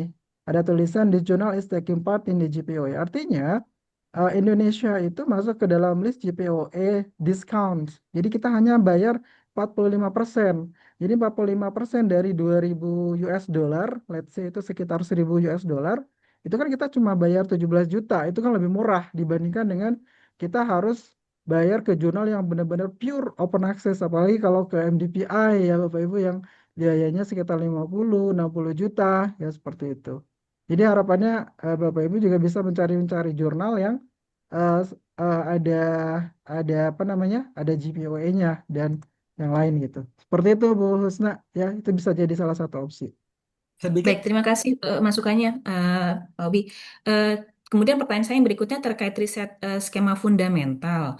Di sini kan persyaratannya adalah usia minimal 45 tahun dan kemudian eh, belum mendapatkan hibah di BIMA dan lain-lain. Di sini maksudnya belum belum pernah atau belum di tahun yang pengajuan tahun ini. Maksudnya karena Dalam 3 tahun ya Pak Abi ya? ya Belum misalnya ada pernah yang ya, belum belum pernah Bu pernah. Husna, punten ya. Waduh, itu sulit juga Iya. itu mencarinya. Bu Husna udah pernah ya dapat ya? Enggak, saya Udah. masih di bawah Masih 45 tahun. muda kan tadi Masih urusan muda plus Bu plus. Husna kan masih muda, jadi Iya. yang Tidak masuk. advance lah, coba yang advance Bu Husna. Ya, Kan ini udah sedang pernah 2 kali. mencari ini maksudnya untuk Heeh. dosen di usia 45 tahun yang belum mendapatkan hibah tersebut sepertinya Berat ya. gerilya ya. Iya, susah Iya, iya, mencarinya. iya, Baik, iya, iya, iya, pertanyaan iya. terakhir Pak, terkait jurnal Nature dan Science. Di sini maksudnya adalah publisher-nya kah atau bagaimana ya Pak? Oh ya, baik. Mohon izin ada banyak pertanyaan juga, Bu Husna. Terima kasih atas pertanyaannya. Ada beberapa pertanyaan di Ya, kolom chat sama juga. ya. Nanti mohon dibantu oleh Pak Nuraga ya, Prof ya. Ini kan keputusan pimpinan. Jadi definisi nature ini tidak harus pure nature. Jadi bisa nature chemistry yang tadi Pak Nofri ya nanya ya. Nature energy itu juga bisa. Kemudian nature health ya itu bisa. Jadi eh, semua list di jurnal Nature itu boleh. Nature Sustainability diboleh. Ya, kalau scientific report tidak masuk ya Bapak Ibu ya. Scientific report tidak masuk. Nah, kemudian tadi juga ada pertanyaan dari Bu Isti ya kalau nggak salah ya. Bu Isti ya, Bu Isti Ya. terkait sains. Nah, sains itu yang ini patokannya Bu Isti yang science.org nih Bu Isti. Ya, science.org. Kemudian, nah tadi ada pertanyaan bagus juga tuh dari Prof. Ahmad Sulaiman. Bagaimana dengan Lancet? Lancet juga bagus. Nah, awalnya saya juga mau masukkan Lancet tuh, Prof. Ahmad Sulaiman ya. Cuman kemarin kan kita ada seminar tuh, Prof. Ahmad Sulaiman juga mungkin diundang tuh ya, yang roadshow to Nature and Science. Makanya kami di DRI juga fokus kedua itu, Prof. Sulaiman.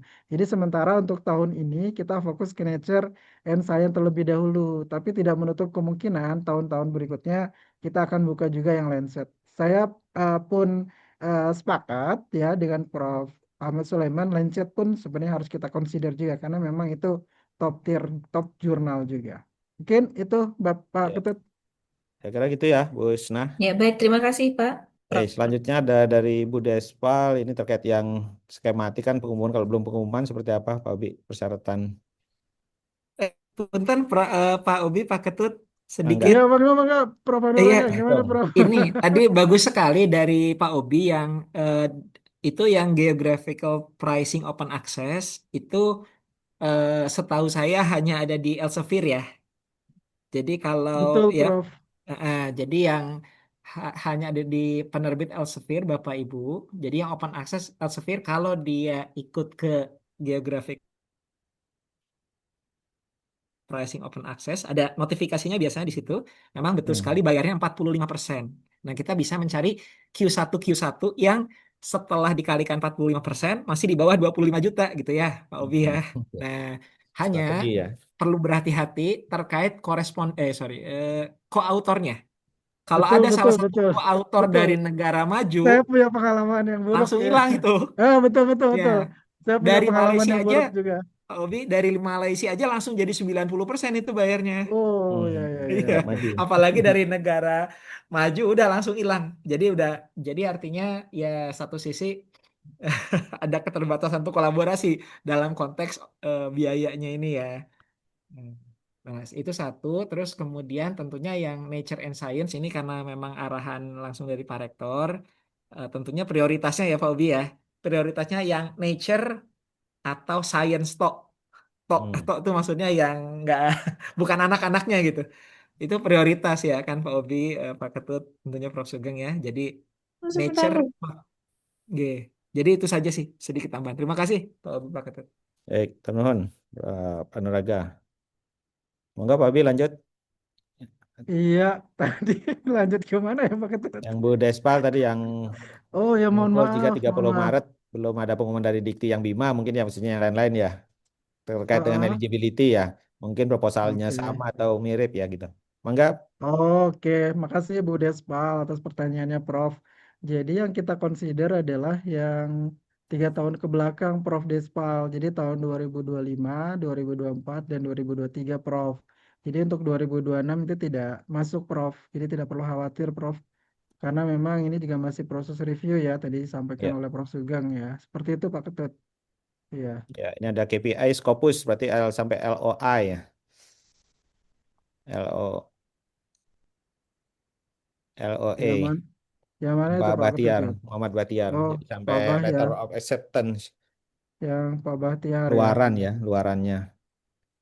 Ada Bentar. rapotnya nggak, mungkin Pak Abi boleh dijelaskan rapotnya kalau tidak tercapai di Desember kemudian dipantau sampai Oh, Iya, Ya, betul Pak Ketut. Jadi tidak perlu khawatir Bapak Ibu untuk skema riset yang DM ini tidak harus Bapak Ibu accepted atau publish tahun ini juga Desember ya Bapak Ibu. Kalau Bapak Ibu misalkan masih submitted atau under review itu tidak masalah Bapak Ibu. Namun di DRI kami akan tetap pantau ya Pak Ketut ya. satu Di tahun ya, DRI setahun plus betul. satu ya. Tahun berikutnya kami akan tetap pantau Bapak Ibu untuk keluarannya. Harapannya ya Bapak Ibu tahun selanjutnya itu sudah accepted ya Bapak Ibu, harus ada perbaikan. Mungkin seperti itu ya. Yang Pak Bahtiar kok saya nggak nemu ya, bentar. Pak Ya, di bawah Bu Despa Bahtiar. tadi yang KPI. Jadi kalau Bapak Ibu sekalian juga punya hutang ya, artinya Pak yang Bahtiar langsung aja Pak Bahtiar. Mangga, dua mangga Pak tahun Bah. lalu bisa juga menjadi Ya, merah udah Pak, sekarang. udah terjawab. Ini kebetulan sambil nyetir jadi nggak bisa Oh iya, iya. offline dia. Tapi sudah terjawab. Makasih Pak. Oke, Baik, makasih Pak Bah. kasih. Ya, tadi siang raportnya masih merah-merah juga berarti tidak boleh mengusulkan gitu ya Pak Obi ya. Iya Untuk betul. yang Jadi kemarin mohon dosen diupdate muda, ya Bapak Ibu. kemudian yang lain-lain ya. Mohon diupdate di SIPPM ya Bapak Ibu ya.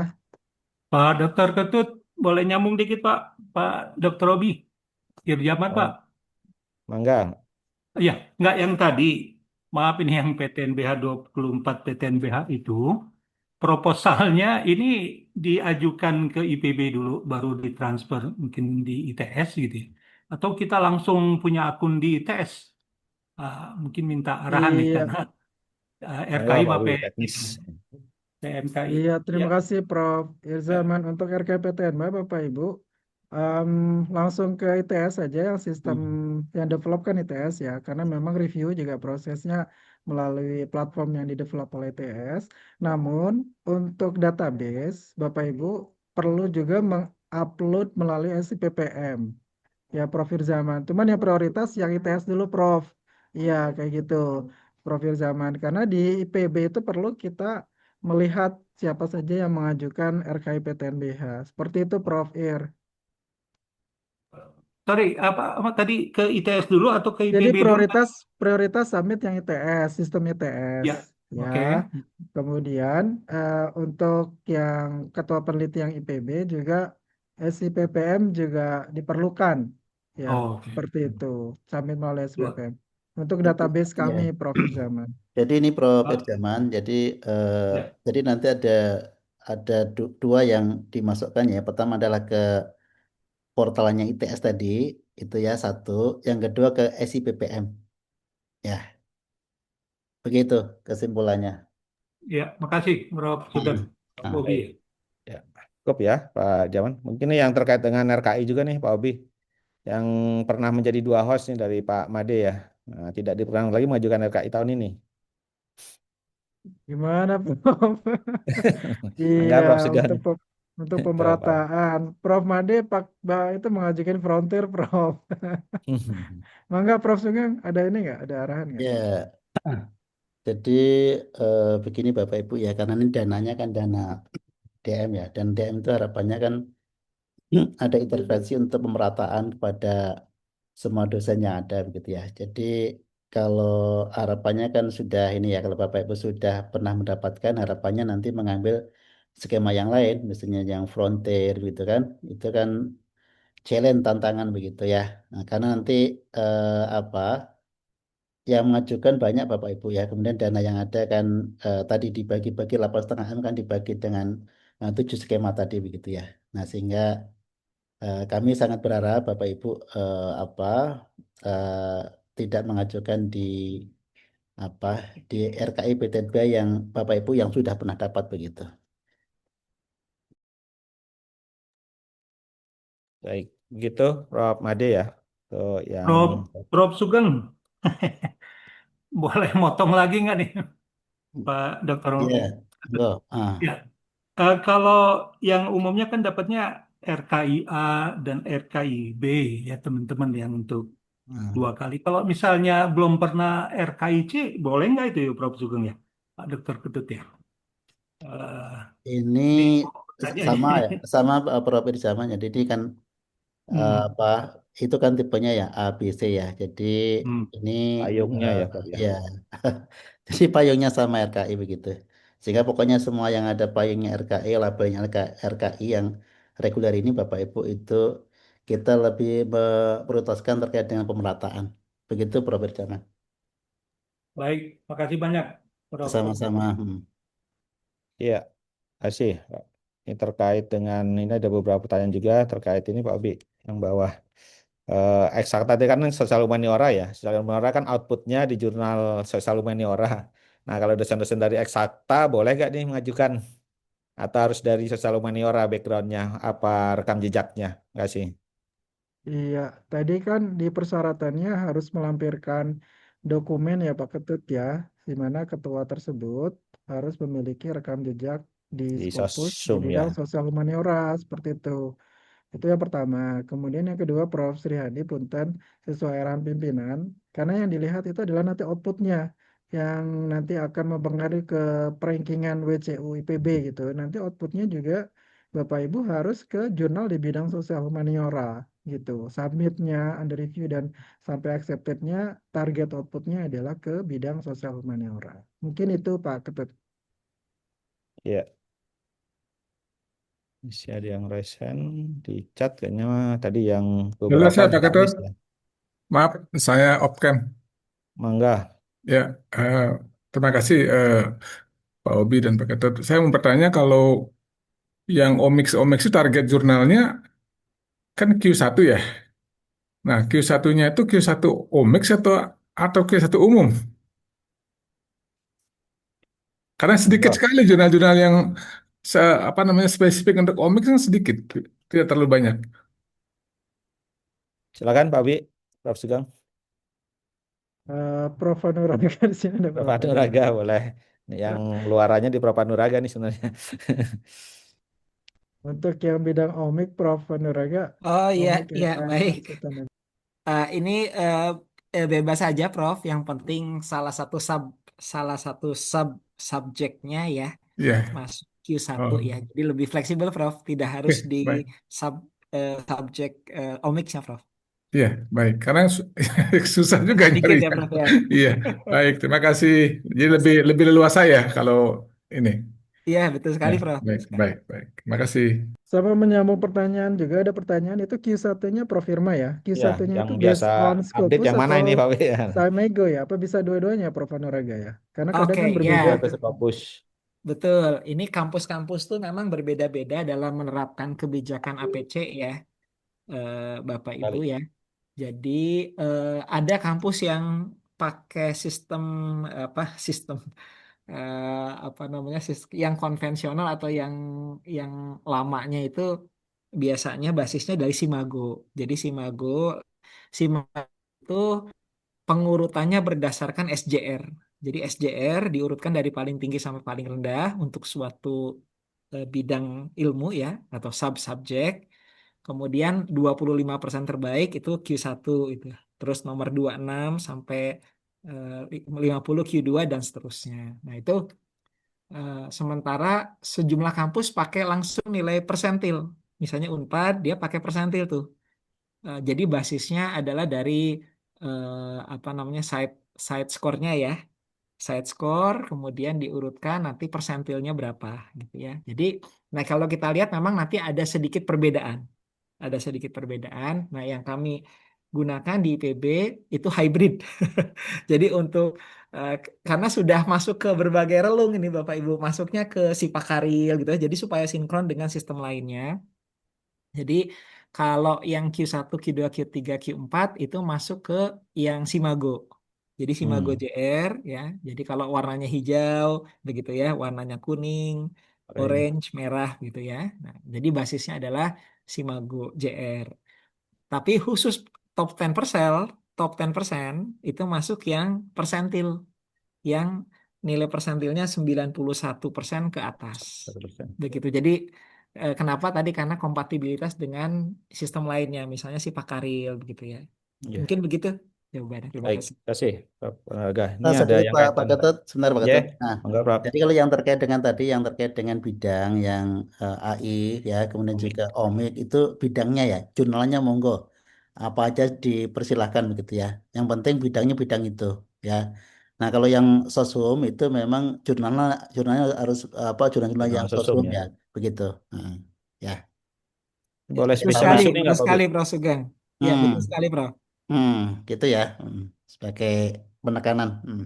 Boleh spesial isu nggak ini melanjutkan ini Pak Obi, Pak Nuraga? Boleh saja ya, Prof. Anuraga spesialis itu nggak masalah. Yang penting kuartilnya ya, Prof. Anuraga ya. Iya, betul, betul, tidak masalah. Ya, sekarang kalau karena kita muarakan ke reputasi akademik atau nanti Iya, menunjang Betul, betul. pemeringkatan karena IPB ditarget masuk 300 besar ini Bapak 300 Ibu. besar Betul ya. itu. Nah, Baik, monggo Bu Despal ada yang ditambahkan lagi dari yang beberapa poin tadi?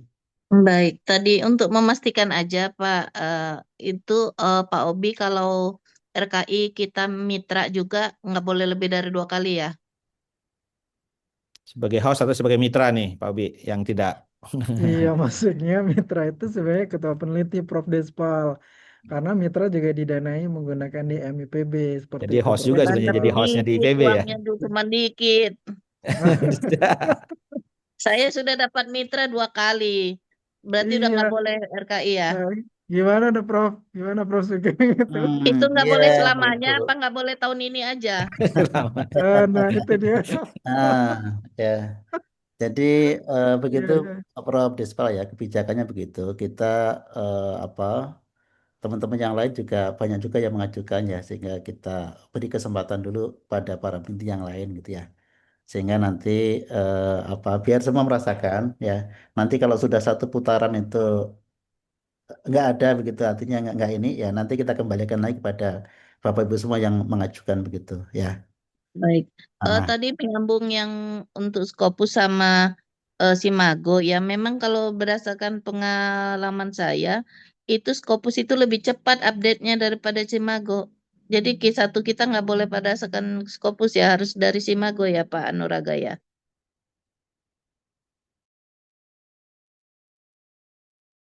Dan gimana Ibu Punten? Kalau Scopus sama Simago itu cepetan update-nya Scopus, Q1-nya naik peringkatnya. Kadang di Scopus itu dia sudah naik peringkat Q1, di Simago tuh masih Belum update Q2 ya. begitu. Oh iya, iya, Apa iya, betul, betul, Bu. apakah kita boleh berpatokan pada Scopus atau harus menunggu Simago gitu?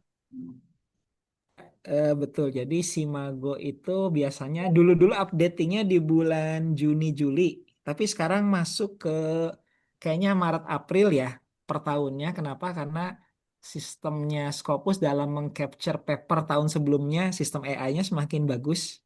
Kami lihat ada tren gitu, Ibu. Jadi kalau sekarang Q1 harus ngajuin cepet-cepet, takutnya turun.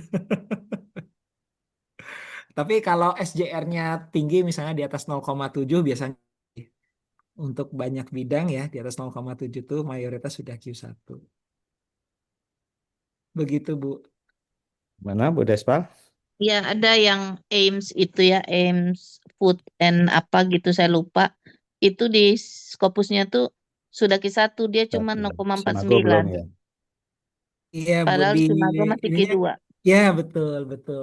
Nah, kami tadi ya, Bu ya, karena apa namanya, kalau kita campurin sistemnya kan nanti pusing juga ya, apakah basis persentil atau basis SJR. Nah, khusus tadi Q1 sampai Q4 tuh kita ngikut SJR, karena di sistem kenaikan pangkat juga kan basisnya SJR.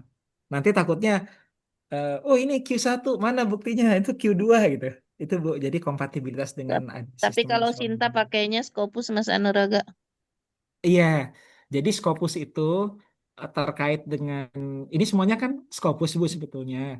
Nah, Hmm. cuman metode untuk membuat Update-nya ya. 25% ya, itu tuh bisa tiga matriks. Satu basis SJR, basis side score atau SNP. Nah, nah yang kami gunakan SJR nih, kecuali top 10% gitu. Ya, Hmm. mungkin itu aja sih. Bu. Terima kasih. Iya.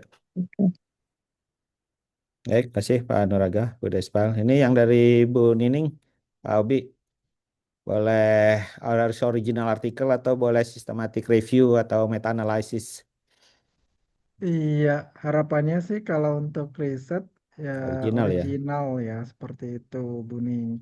yang Heeh, crispy.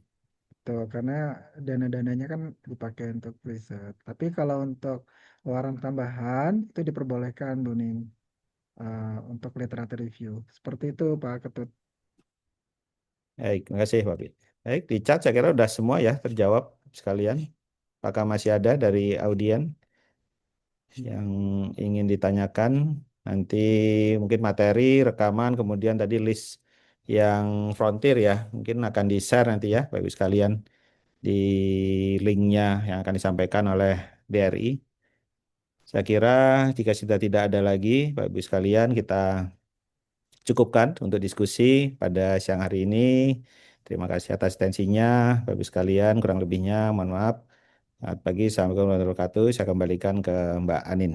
Baik, Waalaikumsalam warahmatullahi wabarakatuh. Terima kasih Pak Ketut. Terima kasih kepada seluruh narasumber pada hari ini, Pak Obi dan juga Prof. Sugeng. Baik, Bapak dan Ibu, Alhamdulillah kita sudah sampai di penghujung acara. Saya mengucapkan terima kasih kepada seluruh hadirin yang telah hadir pada acara pagi hingga siang hari ini. Saya Anindita Putri mewakili seluruh tim yang bertugas mengucapkan terima kasih atas perhatian Bapak dan Ibu dan mohon maaf apabila ada hal-hal yang kurang berkenan. Izin saya akhiri. Wassalamualaikum warahmatullahi wabarakatuh. Waalaikumsalam. warahmatullahi wabarakatuh. Terus keputusannya Terima adalah kasih Bapak Ibu. Terima kasih Bapak Bapak Ibu Ibu. semuanya. Bapak Ibu Terima semua, kasih. sehat terima selalu. kasih Terima kasih Terima Bapak Ibu. kasih. semuanya. Terima Izin kasih. Izin pamit.